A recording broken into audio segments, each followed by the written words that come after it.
Hello' মৰমৰ ছাত্ৰ ছাত্ৰীসকল, আজি তোমালোকৰ ভইচ চেঞ্জৰ যিটো পাষ্ট ইনডেফিনিট আৰু পাষ্ট কণ্টিনিউৱাছ টেন্সৰ ভইচ চেঞ্জ কৰাৰ যিবিলাক পদ্ধতি সেইবিলাক মই শিকাবলৈ গৈছোঁ।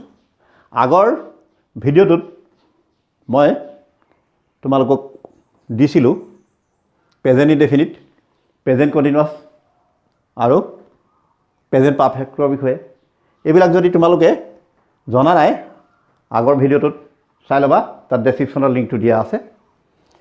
গতিকে আজি মই আৰম্ভ কৰিছোঁ ভইচ চেঞ্জৰ পাষ্ট ইনডেফিনিট আৰু পাষ্ট কণ্টিনিউৱাছ। প্ৰথমতে এই দুটা আৰম্ভ কৰিবলৈ লৈছোঁ।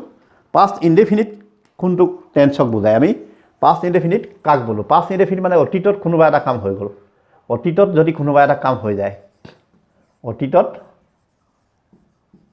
কোনো এটা কাম হৈ গ'ল, এই বুজাবলৈ অতীতত কোনো এটা কাম হৈ গ'ল, ইয়াক বুজাবৰ কাৰণে আমি কি ব্যৱহাৰ কৰোঁ? আমি পাষ্ট ইনডেফিনিট টেন্স।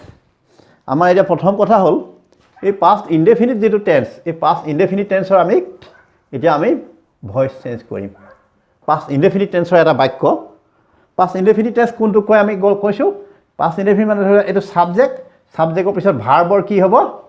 ভাৰ্বৰ যিটো 2 নম্বৰ ৰূপ ব্যৱহাৰ কৰিব, যেনে আই ডিড দ্য ৱৰ্ক।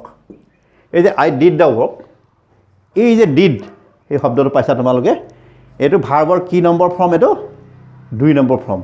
মানে কেনেকৈ হ'ব? ধৰি লোৱা ডু,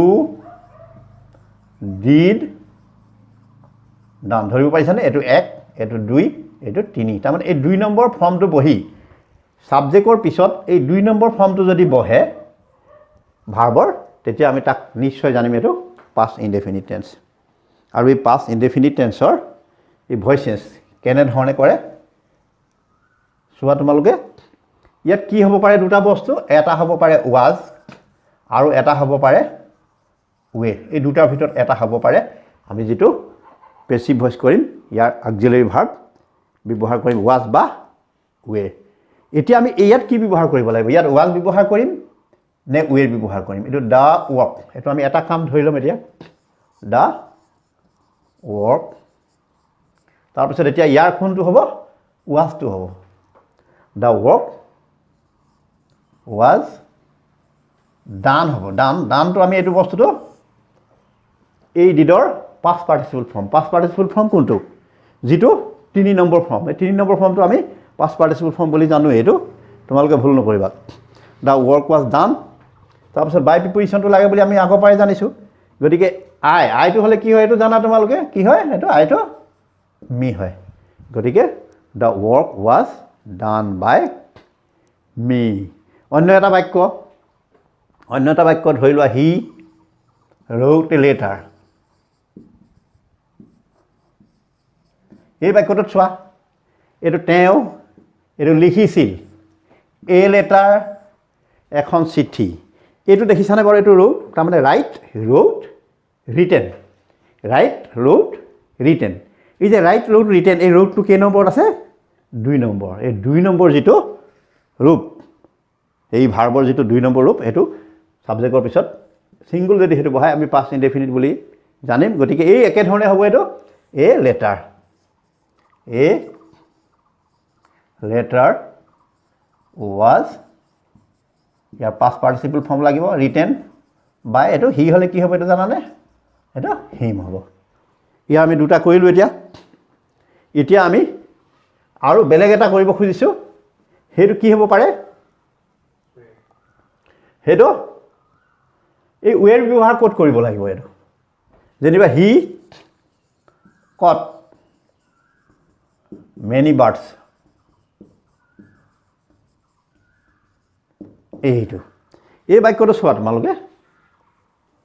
ইয়াত কি হৈছে? এই যিটো কট, এই কটটো হৈছে ভাৰ্বৰ 2 নম্বৰ ফৰ্ম। কোনটো? কেচ, কট, কট। গতিকে এই যে যিটো অবজেক্ট, এইটো কিন্তু মেনি বাৰ্ডছ, এইটো এটা ৱাৰ্ড নহয়, এটা চৰাই, নহয় মানে ই ছিংগুলাৰ নহয়, ই কি হৈছে প্লুৰেল হৈছে। এই যে যিটো প্লুৰেল, এই প্লুৰেলৰ কাৰণে এইখিনি কি হ'ব, এতিয়া মেনি যিটো বাৰ্ডছ, এই মেনি বাৰ্ডছ আমি ইয়াত অবজেক্ট, এই অবজেক্টটোক আনি এই ছাবজেক্টৰ ঘৰত বহাই দিলোঁ। এইটো মেনি বাৰ্ডছ হ'ল, মেনি বাৰ্ডছ। এতিয়াই আমাৰ এই ৱেটো ব্যৱহাৰ হ'ব, এইটো কাৰণে ব্যৱহাৰ হ'ব ৱেটো। এই যে বাৰ্ডছ, মেনি বাৰ্ডছ, এইটো আমি বহু বচন মানে কি প্লুৰেল নাম্বাৰ। মেনি বাৰ্ডছ, এইখিনিত এতিয়া ৱেৰ আহি যাব। ৱেৰ এইটো কট বাই হিম। ধৰিব পাৰিছানে বাৰু? এইটো কি শিকিলোঁ আমি? এইটো শিকিলোঁ আমি পাষ্ট ইনডেফিনিটৰ। আমি ইয়াৰ পিছত এতিয়া আৰম্ভ কৰিম যিটো পাষ্ট কণ্টিনিউৱাছ বুলি আমি কৈ থৈছোঁ। আমি একেকেইটা বাক্যকে ব্যৱহাৰ কৰিব পাৰোঁ বা বেলেগ বাক্যও ব্যৱহাৰ কৰিব পাৰোঁ। এতিয়া উদাহৰণস্বৰূপে তোমালোকে ধৰি লোৱা দে ৱেৰ প্লেয়িং ফুটবল। এইখিনিত কি হ'ব জানানে তোমালোকে? আগৰটোত যেনেকৈ আমাৰ ৱাজ আৰু ৱেৰ হৈছিল, এইটোত হ'ব পাৰে ৱাজ বিং আৰু হ'ব পাৰে ৱেৰ বিং। এইটো বস্তুটো হ'ব পাৰে ইয়াত। এতিয়া চোৱা, দে ৱেৰ প্লেয়িং ফুটবল।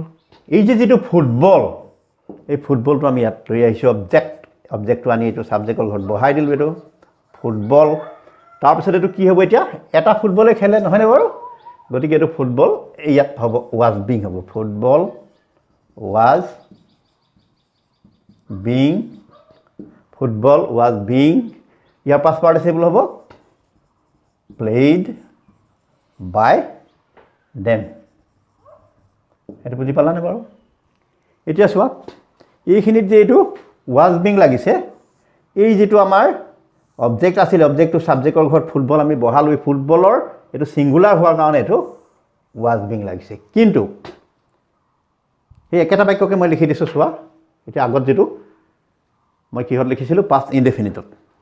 ধৰি লোৱা দে আৰ, এইটো কেচিং হ'ব, CATCHING। দে আৰ কেচিং মেনি বাৰ্ডছ। এইটো মই আগতেও লিখিছোঁ, কিন্তু এইটো কি কৰিলোঁ এতিয়া? পাষ্ট কণ্টিনিউৱাছত লিখিলোঁ।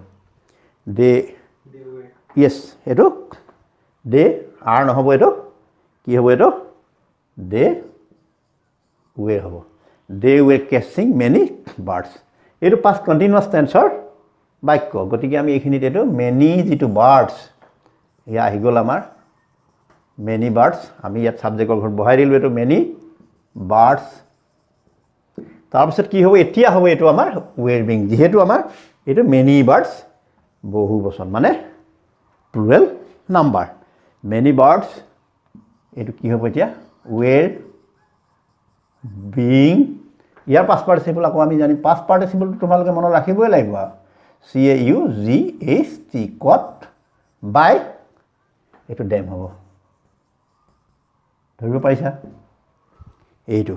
গতিকে আজিলৈ তোমালোকক এই ভইচ চেঞ্চৰ পাষ্ট ইনডেফিনিট আৰু পাষ্ট কণ্টিনিউৱাছ টেন্সৰ যিটো ভইচ কৰাৰ আমাৰ পদ্ধতি, এক্টিভৰ পৰা পেছিভলৈ নিয়া, এইটো তোমালোকক শিকোৱা হ'ল। আৰু ইয়াৰ পিছৰ পালত আমি past perfect, future indefinite, future continuous, future perfect এইবিলাকৰ ওপৰত তোমালোকক ভালকৈ বুজাই দিম। আজিলৈ এইটো ক্লাছ আমি ইমানতে সামৰিছোঁ।